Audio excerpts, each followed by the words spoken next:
الحمد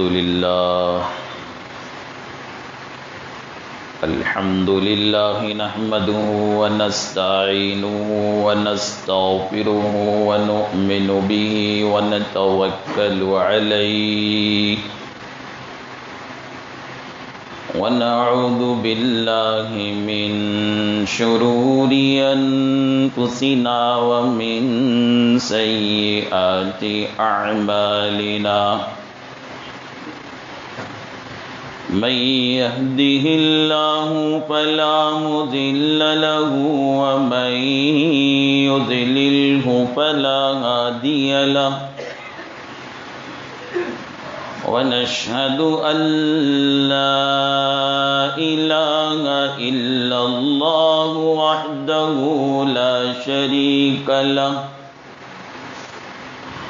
ونشهد أن سيدنا وسندنا وحبيبنا ونبينا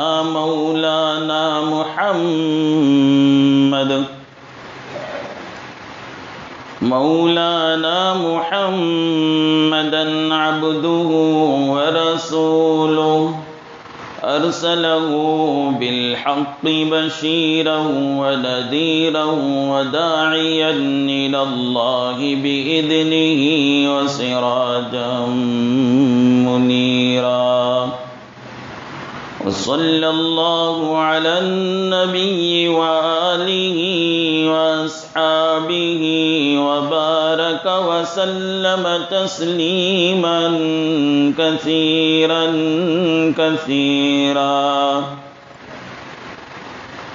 أما بعد فقد قال الله تبارك وتعالى في القرآن المجيد والفرقان الحميد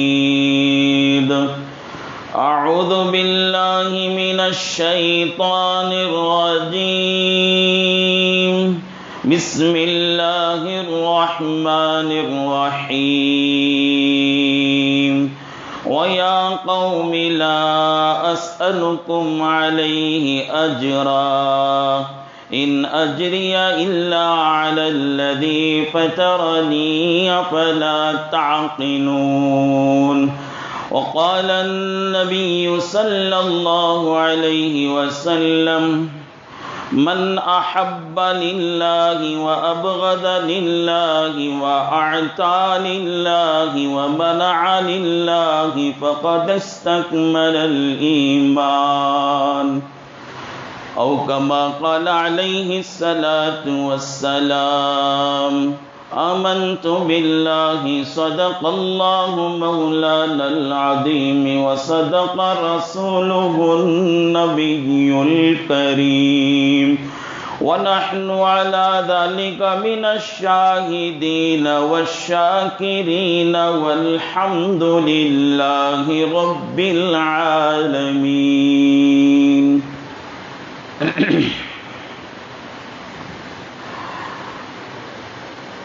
قابل احترام بزرگوں و قابل قدر ملت کے نوجوان بھائیوں، عزیز دوستو، زندگی گزارنے کے 3 طرز ہو سکتے ہیں،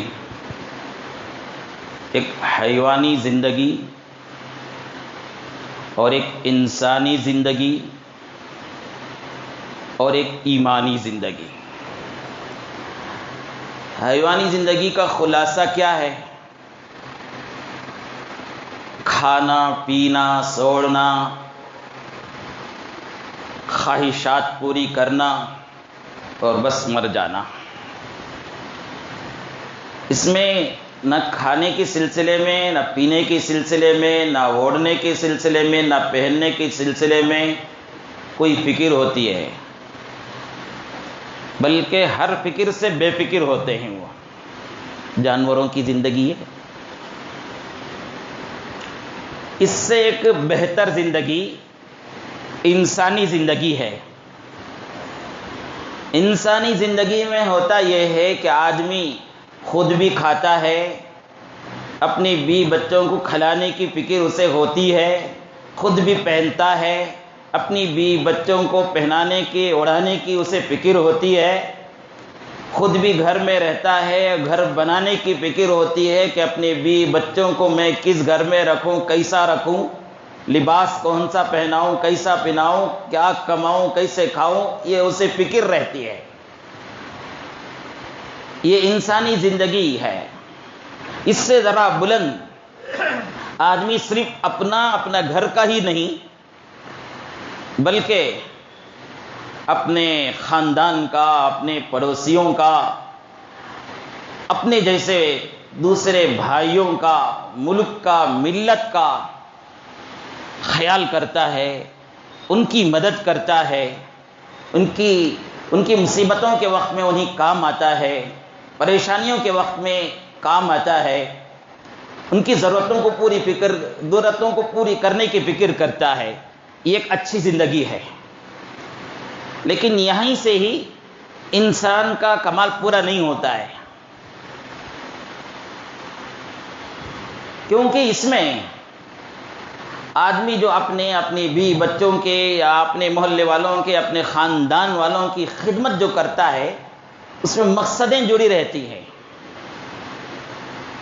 کہ میں اس طرح خدمت کر کے ان کی زبان سے تعریف سنوں، میرا تذکرہ سنوں، میں شہرت سنوں، میرا مقام بنے۔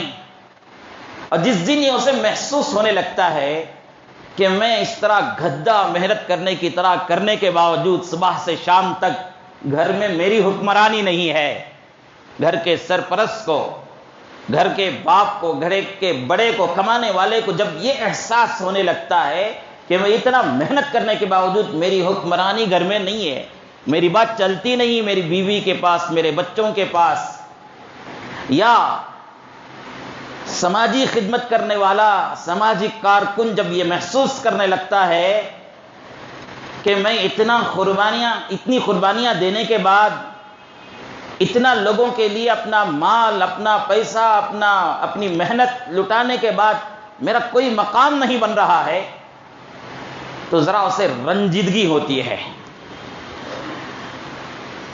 انسان ہے، ہوگا۔ بعض لوگوں کا حال یہ ہوتا ہے کہ اتنا رنج ہوتا ہے، اتنی تکلیف ہوتی ہے اس کی وجہ سے کہ وہ اپنی محنت چھوڑ دیتے ہیں، خدمت کا جذبہ ہی ختم کر کے بیٹھ جاتے ہیں۔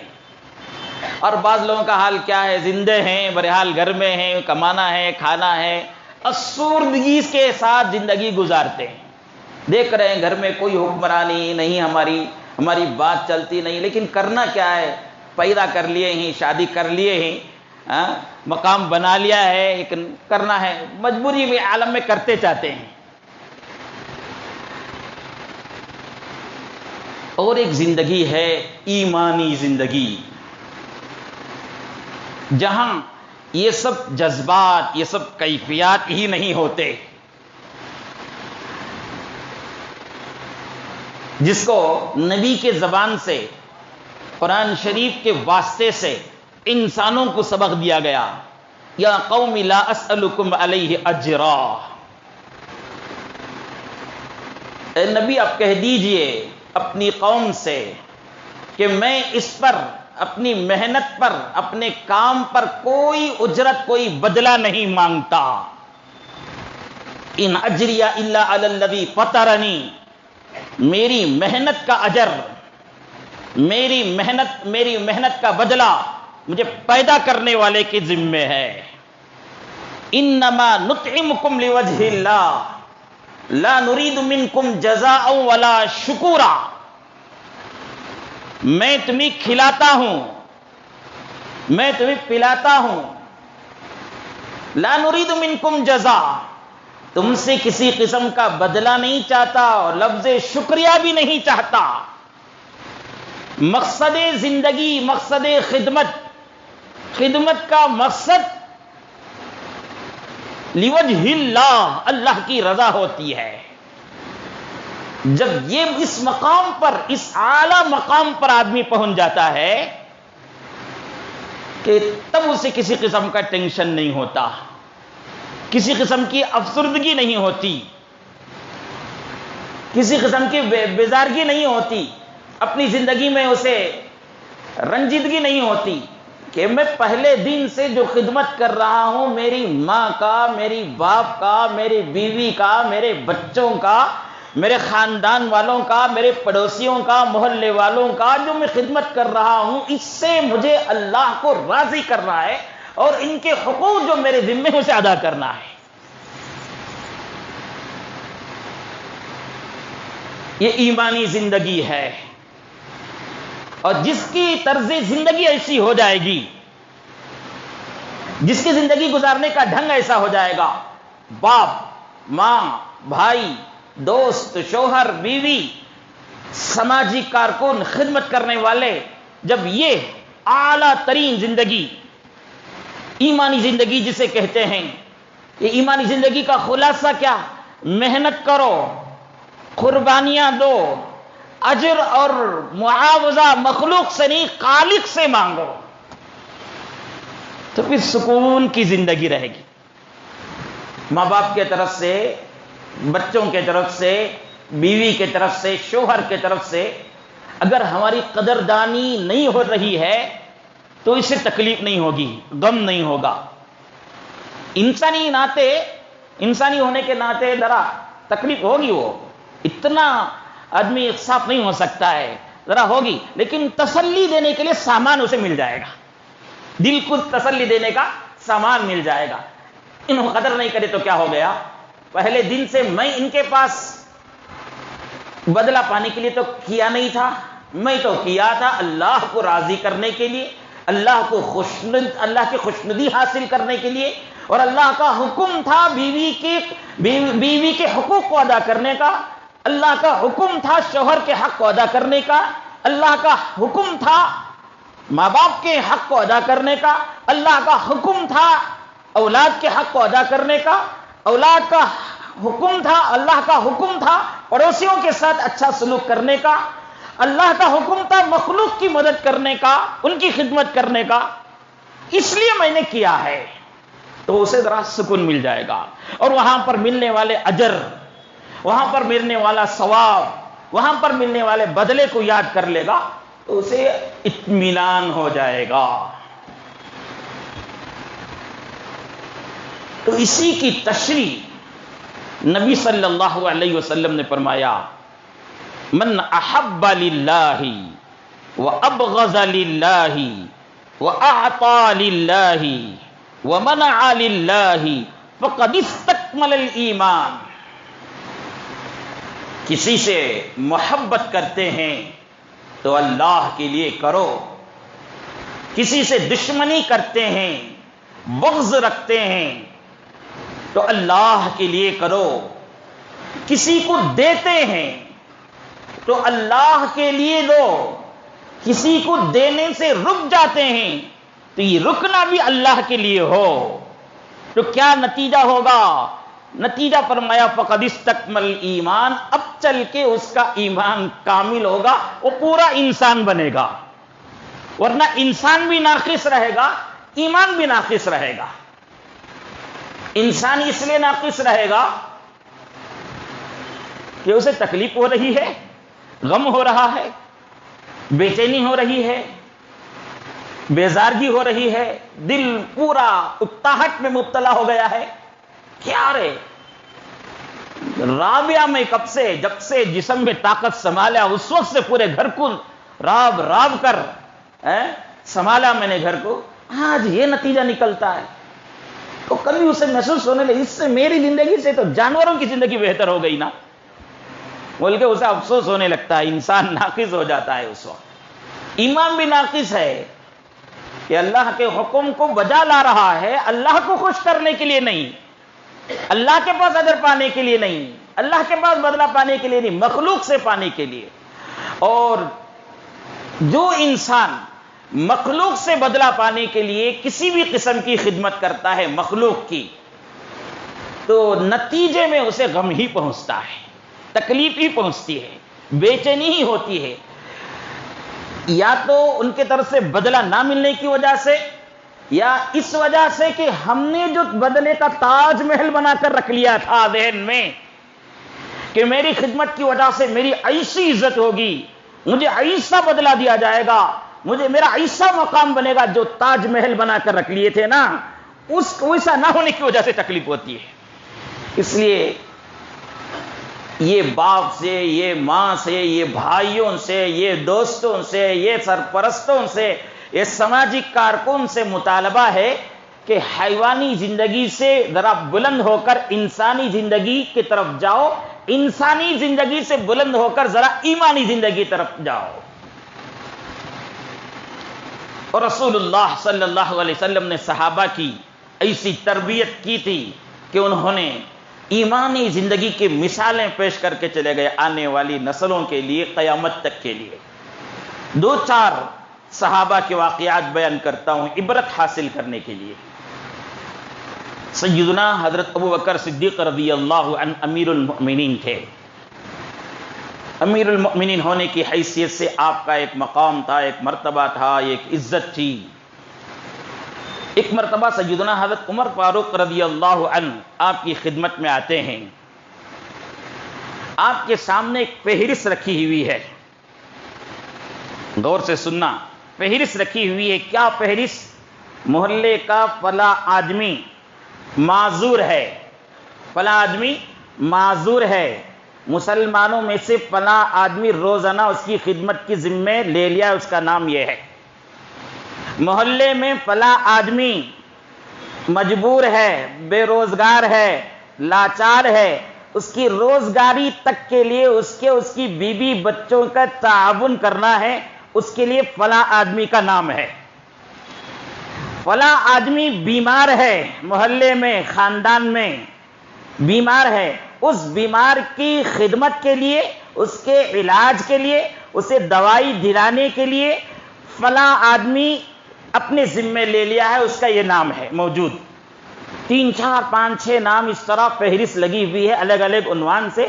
اور ایک بوڑھی ہے، اس کے بارے میں لکھا گیا ہے، یہ بوڑھیا ہے، عمر دراز ہے، چل نہیں سکتی، پھر نہیں سکتی، اس کی خدمت بھی ایک صاحب نے لے لیے ہیں، نام نہیں لکھا ہوا ہے۔ حضرت عمر فاروق رضی اللہ عنہ نے دیکھا کہ یہ فہرست بنی ہوئی ہے، اور کتنی اچھی فہرست ہے نا جی، کتنی اچھی فہرست ہے یہ، ہمارے پاس اس طرح کی فہرست ہونی چاہیے۔ ہمارے خاندان میں بھی کچھ لوگ ایسے ہوتے ہیں جو بے سہارا ہوتے ہیں، بیمار پڑے ہوئے رہتے ہیں، مجبور ہوتے ہیں، لاچار ہوتے ہیں، ان کا تعاون، ان کی مدد، ان کی نصرت کے لیے کوئی ہوتا ہی نہیں ہے، ان کی خدمت کے لیے کوئی ہوتا نہیں، یا ہوتے بھی ہیں تو ان کے بچے، اللہ حفاظت فرمائے ساری امت کے ماں باپ کی، کہ ان کے بچے اوباش ہوتے ہیں، ان کو عیاشی سے فرصت ملتی نہیں، ان کو ڈرگس لے کر، نشہ لے کر اپنی زندگیاں گزارنے سے ان کو فرصت ملتی نہیں، ان کے پاس ہاسپٹل کو لے جانے کے لیے کوئی ہوتا نہیں، پریشان حال رہتے ہیں، مجبور ہو کر گھر سے باہر بھیک مانگنے کے لیے نکل جاتے ہیں۔ کبھی دیکھتے ہیں ہم کسی آدمی کو، عجیب معلوم ہوتا ہے کہ یہ آدمی، کیا اس کے بچے نہیں ہوں گے؟ کیا اس کے گھر والے کوئی نہیں ہوں گے؟ کیا ان کے مذہب کا کوئی آدمی ان کو مدد نہیں کرتا ہوگا؟ اس طرح خیال پیدا ہوتا ہے۔ تو اپنی حیثیت کے مطابق، اپنی طاقت کے مطابق ایک نظام بنا لیں، ہم ایک نظام بنا لیں کہ ہم خاندان میں فلاں آدمی جو ہے بیمار رہتے ہیں، بوڑھی ہو گئی ہے، ہم ان کی خدمت کریں گے، ہم ان کی خدمت کریں گے، ہفتے میں ایک مرتبہ، 15 دن میں ایک مرتبہ، 3 دن میں ایک مرتبہ ان کے پاس جائیں گے، ان کی حاجت معلوم کریں گے، ان کی خدمت کریں گے۔ اور اس میں خدمت کرتے وقت یہ بھی دیکھنے کی ضرورت نہیں ہے کہ میرے خاندان کا ہے، یہ بھی دیکھنے کی ضرورت نہیں ہے کہ وہ مسلمان ہے، میرے مذہب کا ہے، یہ بھی دیکھنے کی ضرورت نہیں ہے کہ وہ غیر ہے یا اپنا ہے، جو بھی انسان ہے بہرحال، تو اس کی خدمت کے لیے اپنا ایک نظام بنا لیں۔ اللہ ہم سب کو توفیق نصیب فرمائے۔ اپنے وقتوں میں سے کچھ وقت، ہفتے میں ایک مرتبہ، ایک دن میں ایک مرتبہ، اس طرح کے مجبور لوگوں کی خدمت کا ہمارے اندر ایک جذبہ ہونی چاہیے اور عمل ہونی چاہیے۔ صرف جذبہ کافی نہیں ہوتا ہے، جذبوں کا تو پہاڑ ہے ہمارے پاس بہت سے لوگوں کا، یہ کرنا وہ کرنا، ایسا کرنا وہ ایسا کرنا، عمل کے میدان میں صفر، رائے کے برابر بھی قربانی نہیں ہوتی ہے۔ عملی میدان میں آنا چاہیے، اپنی آمدنی میں سے، اپنی کمائی میں سے کچھ پیسہ خاندان کے، محلے کے لوگوں پر، انسانوں کی مدد کے لیے ایک دن میں ایک مرتبہ، ہفتے میں ایک مرتبہ، مہینے میں ایک مرتبہ اس طرح کا نظام بنا لیں بیماروں کے علاج کے لیے۔ تو بہرحال سیدنا حضرت عمر فاروق رضی اللہ عنہ نے دیکھا کہ ابو بکر صدیق کے پاس ایک تختی رکھی ہوئی ہے، اس میں لکھا ہوا ہے فلاں آدمی مجبور، اس کے لیے فلاں آدمی مددگار ہے، فلاں آدمی بیمار ہے، فلاں کی خدمت کے لیے فلاں آدمی، اس کا نام لکھا ہوا ہے، ہر ایک کے ساتھ ایک بوڑھیا کا نام ہے، اس کی پریشانی، اس کی تکلیف لکھی ہوئی ہے، لیکن اس کی خدمت کی جگہ میں، خدمت کا جو کالم ہے وہ کالم خالی ہے، وہاں کسی کا نام لکھا ہوا نہیں ہے۔ تو عمر فاروق رضی اللہ عنہ نے سوچا کہ چلو ایک اچھا موقع ہے، میں اس کی ذمہ داری لے لیتا ہوں، اور بولنے کی بھی ضرورت نہیں ہے ابوبکر صدیق کو کہ میں ان کی خدمت کر لیتا ہوں، بلکہ خدمت کرنا ہے نا، اور خدمت کا اجر بھی ابوبکر کا نے پانا نہیں ہے نا، خدمت کا اجر بھی کس کے پاس پانا نہیں ہے؟ ابوبکر کے پاس پانا نہیں ہے، خدمت کا اجر ابوبکر کے اور میرے، ساری انسانوں کے، ساری مخلوق کے خدا کے پاس پانا ہے۔ چلو بولنے کی بھی ضرورت نہیں، خالی نام پڑا ہوا ہے، ہم وہاں پر چلے جائیں گے، ایڈریس پتہ معلوم لکھا ہوا تھا۔ دوسرے دن فجر کی نماز کے فوراً بعد حاضر ہوتے ہیں اس گھر میں، دیکھا کہ بڑھیا ہے، ایک بستر پر پڑی ہوئی ہے، ہاتھ سے پیر سے معذور ہے، چل نہیں سکتی، پھر نہیں سکتی ہے۔ حضرت عمر فاروق رضی اللہ عنہ نے سلام کر کے اندر گئے اور خدمت کرنے کے لیے دیکھا تو ہر چیز اپنی اپنی جگہ پر سلیقے سے رکھی ہوئی ہے، بستر پاک ہے، بیت الخلا صاف ہے، حمام صاف ہے، کپڑے اپنی اپنی جگہ پر رکھے ہوئے ہیں، سب چیزیں صاف ستھرے ہیں۔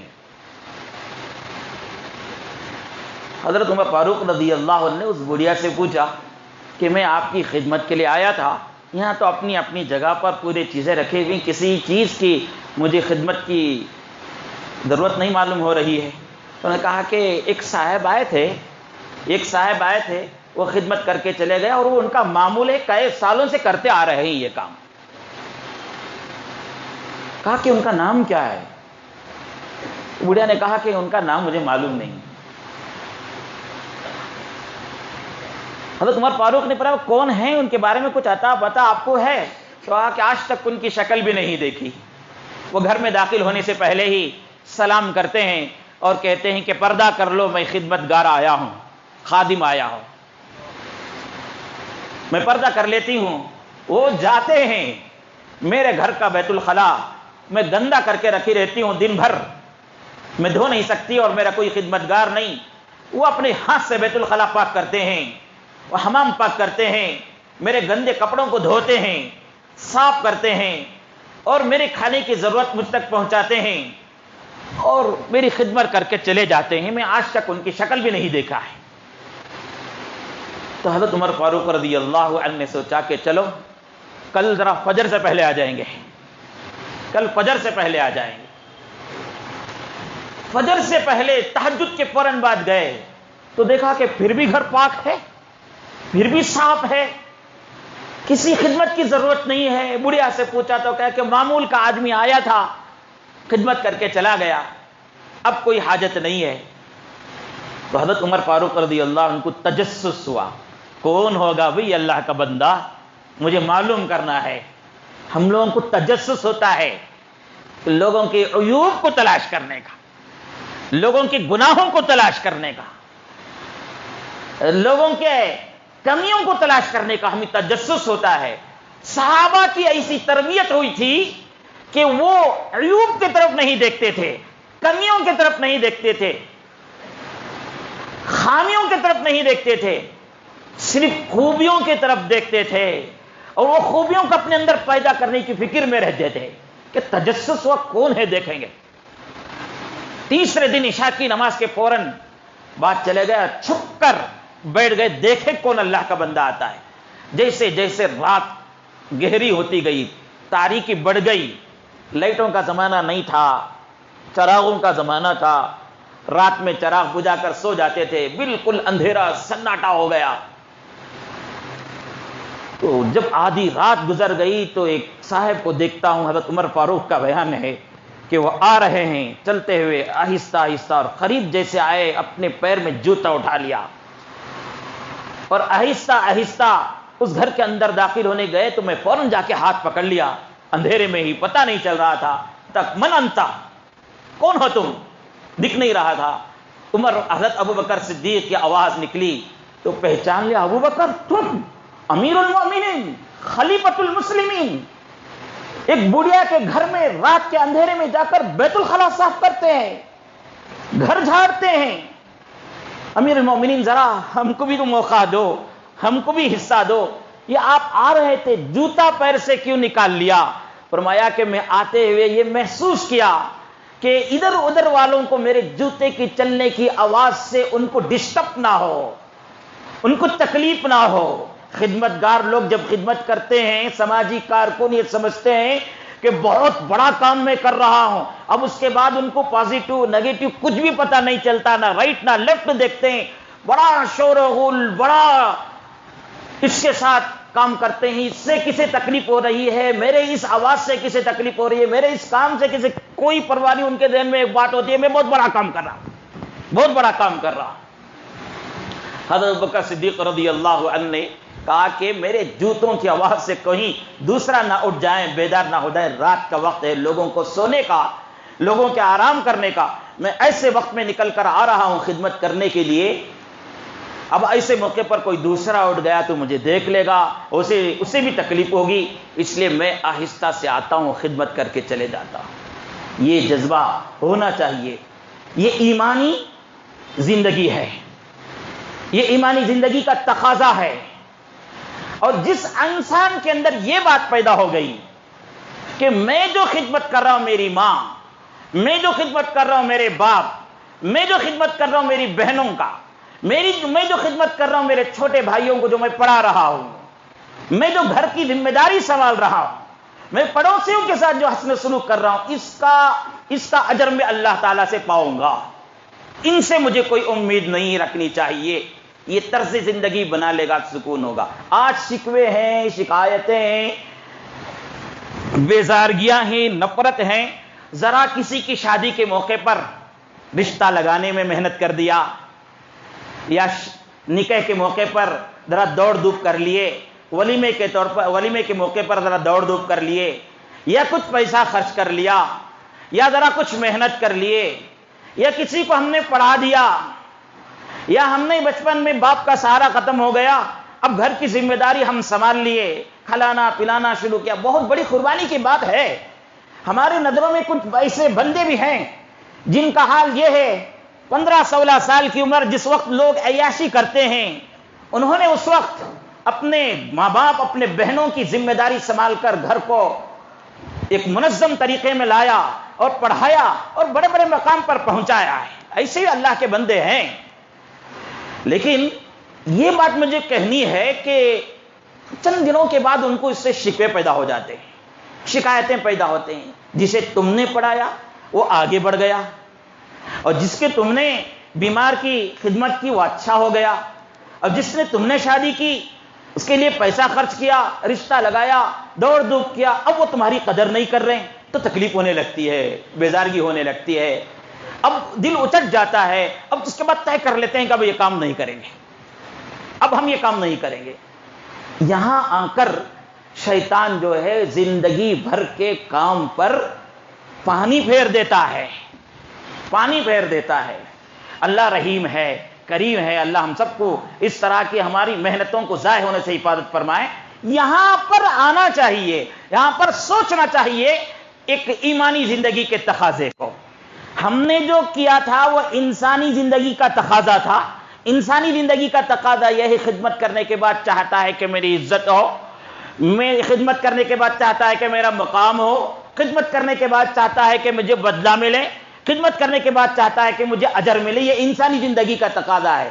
انسانی زندگی سے ایک اوپر کی زندگی ہے, وہ ایمانی زندگی ہے, جس میں یہ کہا جا رہا ہے, یہ مطالبہ کیا جا رہا ہے خدمتگاروں سے, یہ مطالبہ کیا جا رہا ہے سماجی کارکنوں سے, یہ مطالبہ کیا جا رہا ہے اساتذہ سے, یہ مطالبہ کیا جا رہا ہے مسجد اور مدرسوں کے ذمہ داروں سے, یہ مطالبہ کیا جا رہا ہے اولاد کے ماں باپ سے, یہ مطالبہ کیا جا رہا ہے بھائیوں اور بہنوں کے ذمہ داروں سے کہ یہ کام تم جو ہے اللہ سے اجر پانے کی امید میں کرو, اللہ سے اللہ کی رضا اور خوشنودی حاصل کرنے کے لیے کرو. زندگی سکون کی ہوگی, قبر میں راحت ہوگی, آخرت میں جنت ملے گی. تو فرمایا من احب للہ وابغض للہ, کسی سے محبت کرتے ہیں, کسی کی خدمت کرتے ہیں تو اللہ کی رضا کے خاطر کریں, اللہ کی خوشنودی کی خاطر کریں. بغض کرتے ہیں تو بھی اللہ تعالی کے رضا کے خاطر. کسی سے رشتہ توڑ رہے ہیں, کسی سے تعلقات ختم کر رہے ہیں, کسی سے دوری اختیار کر رہے ہیں, وہ بھی اللہ کے رضا کی خاطر ہو, اپنے نفس یا اپنے خواہش کے یا اپنے جذبات کی وجہ سے نہ ہو. آگے فرمایا من اعطى للہ وابغض من اعطى للہ ومنع للہ, جو کسی کو دیں تو بھی اللہ کے لیے دیں, کسی کو دینے سے رکیں تو بھی اللہ کے لیے رکیں.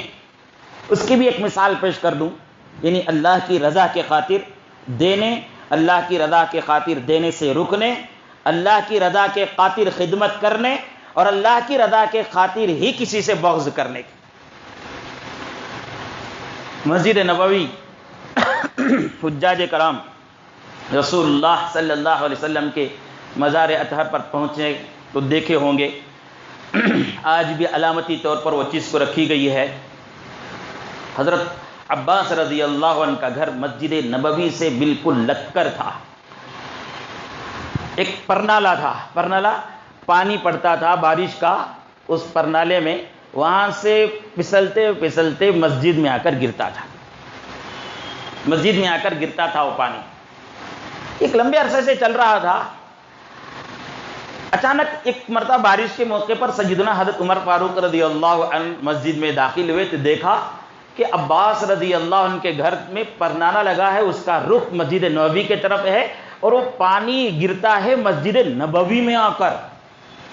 ٹیش آ گیا, غصہ آ گیا. ابغض للہ, ابغض للہ, اللہ کے لیے بغض پیدا ہو رہا ہے, اللہ کے لیے غصہ آ رہا ہے کہ اللہ کا گھر میلا ہو رہا ہے, اللہ کا گھر گندا ہو رہا ہے, اللہ کے گھر میں ادھر ادھر کا پانی آ کر پڑ رہا ہے. غصہ آ گیا. خادموں سے کہا اسے توڑو جی.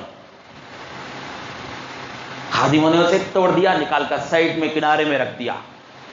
حضرت عباس رضی اللہ عنہ حضور صلی اللہ علیہ وسلم کے چچا تھے, سگے چچا تھے. آپ کو جب پتا چلا کہ وہ پرنالا توڑ دیا گیا ہے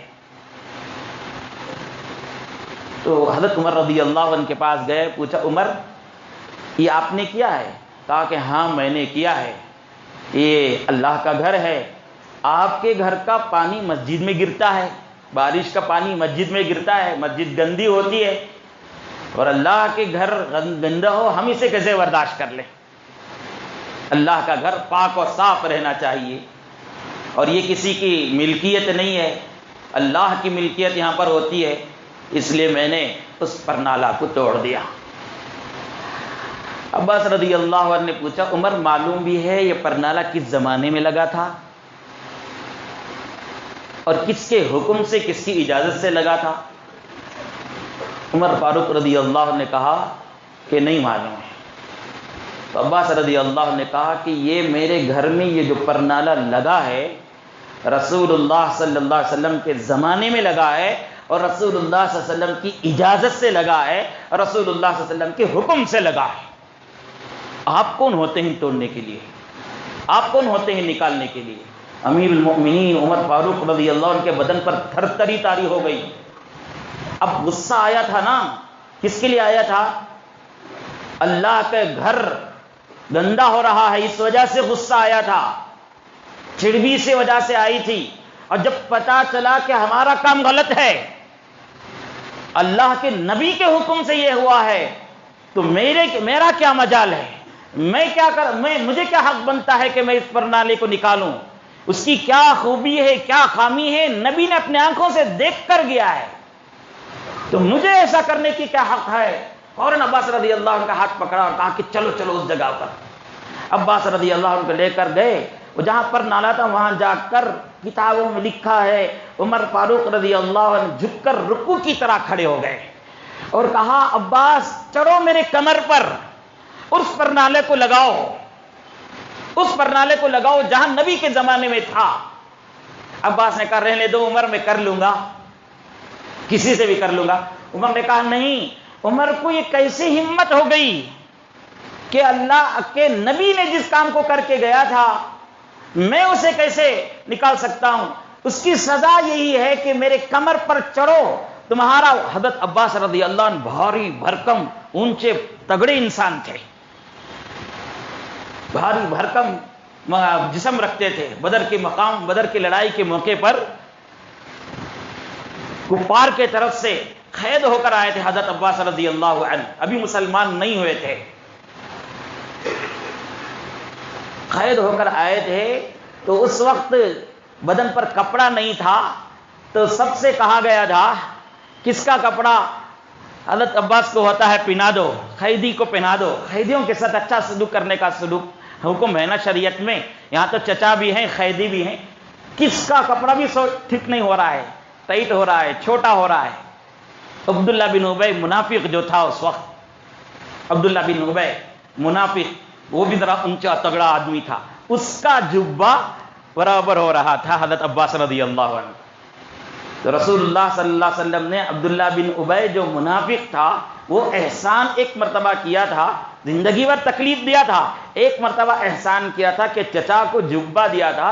تو رسول اللہ صلی اللہ علیہ وسلم کی خدمت میں آ کر عبداللہ بن ابی منافق کے بیٹے سچے پکے مسلمان نے آ کر عرض کیا ہے رسول اللہ مجھے ایک چیز مانگتے ہوئے شرم آ رہی ہے، لیکن پھر بھی باپ کی محبت میں آ کر میں مانگ رہا ہوں، وہ یہ کہ میرا باپ منافق ہے، میرا باپ زندگی بھر ستایا ہے، لیکن یا رسول اللہ ذرا آپ اپنا جبہ مبارک نکال کر دے دیجئے، میرے باپ کی خبر میں رکھ دوں گا تاکہ آپ کے جبے کی برکت سے میرے ابا کو عذاب قبر کم ہو۔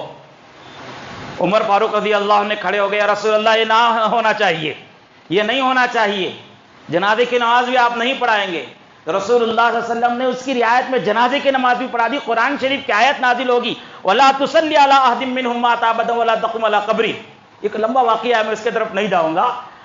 تو رسول اللہ صلی اللہ علیہ وسلم نے جبہ مبارک نکال کر دے دیا تھا ان کو، اپنے بستر میں اپنے خبر میں رکھنا ہے تو رکھ لو۔ اس احسان، اس کے بعد عمر سے کہا تھا عمر معلوم ہے آپ کو بدر کے موقع پر عبداللہ بن ابی یہ منافق آدمی میرے چچا کو جبہ دیا تھا، اس کا احسان مجھ پر ہے، میں آج اس کا احسان چکاتا۔ تو بڑے اونچے تگڑے آدمی تھے حضرت عباس رضی اللہ عنہ۔ حضرت عمر فاروق رضی اللہ عنہ کمر جھکا کر کھڑے ہو گئے، اس کے بعد کہا عباس میری کمر پر چڑھو۔ عباس نے کہا کہ یہ تم سے نہیں ہوگا، رہنے دو میں کسی سے کرا لوں گا۔ کہا کہ نہیں، مجھے یہ سزا ملنی چاہیے، مجھے ملنی چاہیے۔ پہلے جو نفرت ہوئی تھی وہ بھی اللہ کے لیے ہوئی تھی، اب جو محبت ہو رہی ہے وہ بھی اللہ کے لیے ہو رہی ہے، یہ مجھے اصل بتانا ہے۔ پہلے جو نفرت ہوئی تھی مسجد سے نکال کر پھینکو، عباس چچا ہو تو کیا ہوگا، مسجد گندی ہو رہی ہے نکال کر پھینکو، یہ جو کہا تھا وہ بھی اللہ کے لیے۔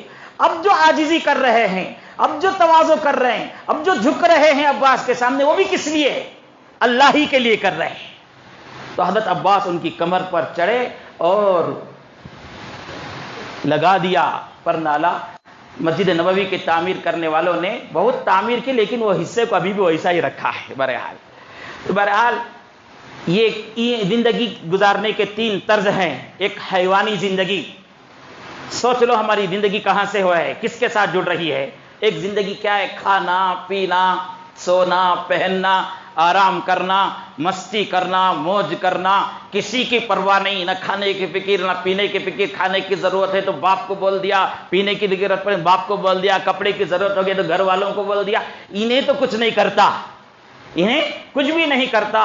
ضرورت پڑی تو سامنے ہاتھ پھیلا دیا، ضرورت پڑ گئی تو جا کر لے لیا. جیسے جانوروں کی زندگی ہوتی ہے، ان کو نہ کھانے کی فکر ہے، مجھے گھر بنانا ہے، گھر رہنے کے لیے گھر بنانے کی فکر ہوتی ہے، کچھ بھی نہیں. ایک حیوانی زندگی ہے. اللہ ہم سب کو حفاظت فرمائے اس طرح کی زندگی گزارنے سے. بہت سے لوگ ہیں، بہت سے نوجوان ہیں ہمارے، حیوانی زندگی گزار رہے ہیں، اپنے ماں باپ پر بوجھ بن کر زندگی گزار رہے ہیں. کیا اسی لیے پیدا کیا تھا، اسی لیے پڑھایا تھا، اسی لیے جوان بنایا تھا کہ ماں باپ پر بوجھ بن جاؤ، حیوانوں کی طرح زندگی گزارو؟ ایک طرز زندگی ہے حیوانوں کی، حیوانی زندگی. دوسری زندگی انسانی زندگی ہے. انسانی زندگی کا حال یہ ہے کہ وہ خود بھی کھاتا ہے، اپنے ماتحتوں، اپنے گھر والوں، اپنے پڑوسیوں کی خدمت کرتا ہے، اور ذرا اسٹیج اس کا بلند ہوتا ہے، مقام بلند ہوتا ہے تو پورے عالم کی فکر کرتا ہے. لیکن یہ فکر ایک غرض کے تحت ہوتی ہے، ایک مقصد کے تحت ہوتی ہے. اس مقصد میں اسے کامیابی نہیں ملتی ہے کہ اس خدمت سے اسے عزت نہیں ملتی، اس خدمت سے اس کی حکمرانی نہیں ہوتی، اس خدمت سے اسے شہرت اور مقام نہیں ملتا ہے تو بے چین ہو جاتا ہے. یہ انسانی زندگی ہے. انسانی زندگی والوں کو کہا جاتا ہے کہ ایک تیسرا درجہ ہے ایمانی زندگی. ایمانی زندگی کا تقاضا، ایمانی زندگی ہم سب سے یہ مطالبہ کرتی ہے، جو بھی خدمت کرو، جو بھی قربانی دو، جو بھی محنت کرو، اس کا بدلہ اللہ رب العالمین سے پانے کی امید رکھو. اولاد کی خدمت کر کے اولاد سے نہیں، ماں باپ کی خدمت کر کے ماں باپ سے نہیں، بھائیوں بہنیں کی خدمت کر کے بھائیوں بہنوں سے نہیں، محلے والوں کی خدمت کر کے محلے والوں سے نہیں، عالم کے انسانوں اور مخلوق کی خدمت کر کے ان سے نہیں، بلکہ اللہ کی رضا کے خاطر اس سے بدلہ پانے کی امید سے خدمت کرو. راحت اور سکون ملے گا، زندگی میں بھی راحت، خبر میں بھی سکون، آخرت میں بھی جنت ملے گی. اس کا مختصر خلاصہ، من احب للہ وابغض للہ واعطى للہ ومنع للہ فقد استکمل الایمان. تب چل کر پورا انسان ہوتا ہے، تب چل کر انسان پورا کامل مؤمن ہوتا ہے. اللہ تعالی ہم سب کو عمل کی توفیق عطا فرمائے. زندگی میں جو بھی کام کرتے ہیں اللہ کی رضا کے خاطر، اللہ کی خوشنودی کے لیے اور اللہ سے اجر و بدلہ پانے کے لیے کرنے کی توفیق نصیب فرمائے. سبحان اللہ بحمدہ، سبحانک اللہم بحمدک، اشہد ان لا الہ الا انت، استغفرک واتوب الیک.